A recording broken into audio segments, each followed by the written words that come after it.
Hello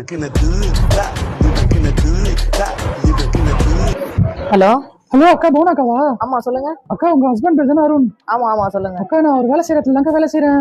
சரி சரி. அக்கா உங்க ஹஸ்பண்ட் வந்து யாரையோ வச்சிருக்காருன்னு நினைக்கிறேன்க்கா. ஆபீஸ்ல ஒரே போன் பேசிட்டே இருக்காருக்கா. நீங்க கொஞ்சம் கவனமா இருங்கக்கா, நான் வச்சிருக்கேன்க்கா. சொல்லுங்க. குணா என்ன இவ்வளவு நேரம் ஆபீஸ்ல இருந்து வர்றதுக்கு? கொஞ்சம் மீட்டிங் இருந்ததுப்பா, அதான் லேட் ஆயிடுச்சுப்பா. மீட்டிங் சரி சமைச்சாச்சா? எல்லாம் சமைச்சிட்டேன், நீயே போட்டு சாப்பிட்டு போ. சரி எல்லாம் இருக்காங்க. எல்லாமே இருக்கு, நீயே போட்டு சாப்பிடு. சரி போனை வச்சுட்டு போ. போன் நேரத்துக்கு சாப்பிடும்போது உனக்கு எதுக்கு போனை வச்சுட்டு போ.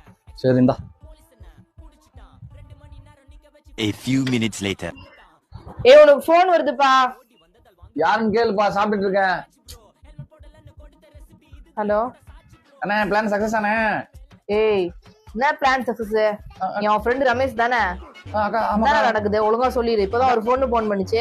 அக்கா ஒண்ணும் இல்லக்கா. என்ன சொல்லு. அக்கா நாங்க டூர் போக பிளான் பண்ணிருக்கோங்கா. அதாங்க ஒரு பொண்ணை செட்டப் பண்ணி அண்ணனை வச்சிருக்கேன்னு சொல்லிட்டு போய் சொல்லிட்டாங்க. அப்பதான் நீங்க உங்க அம்மா வீட்டு கோச்சிட்டு போவீங்க. நாங்க டூர் போலான்னு பார்த்தாங்க ஒரு 10 நாள். வேற ஒண்ணும் இல்லக்கா. உங்களுக்கு டூர் போறதுக்கு வேற பிளானே கிடைக்கலையாடா? ஏன் என்னாச்சுக்கா? வந்து அவனை கூட்டு போங்கடா. என்னாச்சுக்கா? இப்பதானே அவன் சாப்பிடுற சாப்பாடுல வசத வச்சேன்.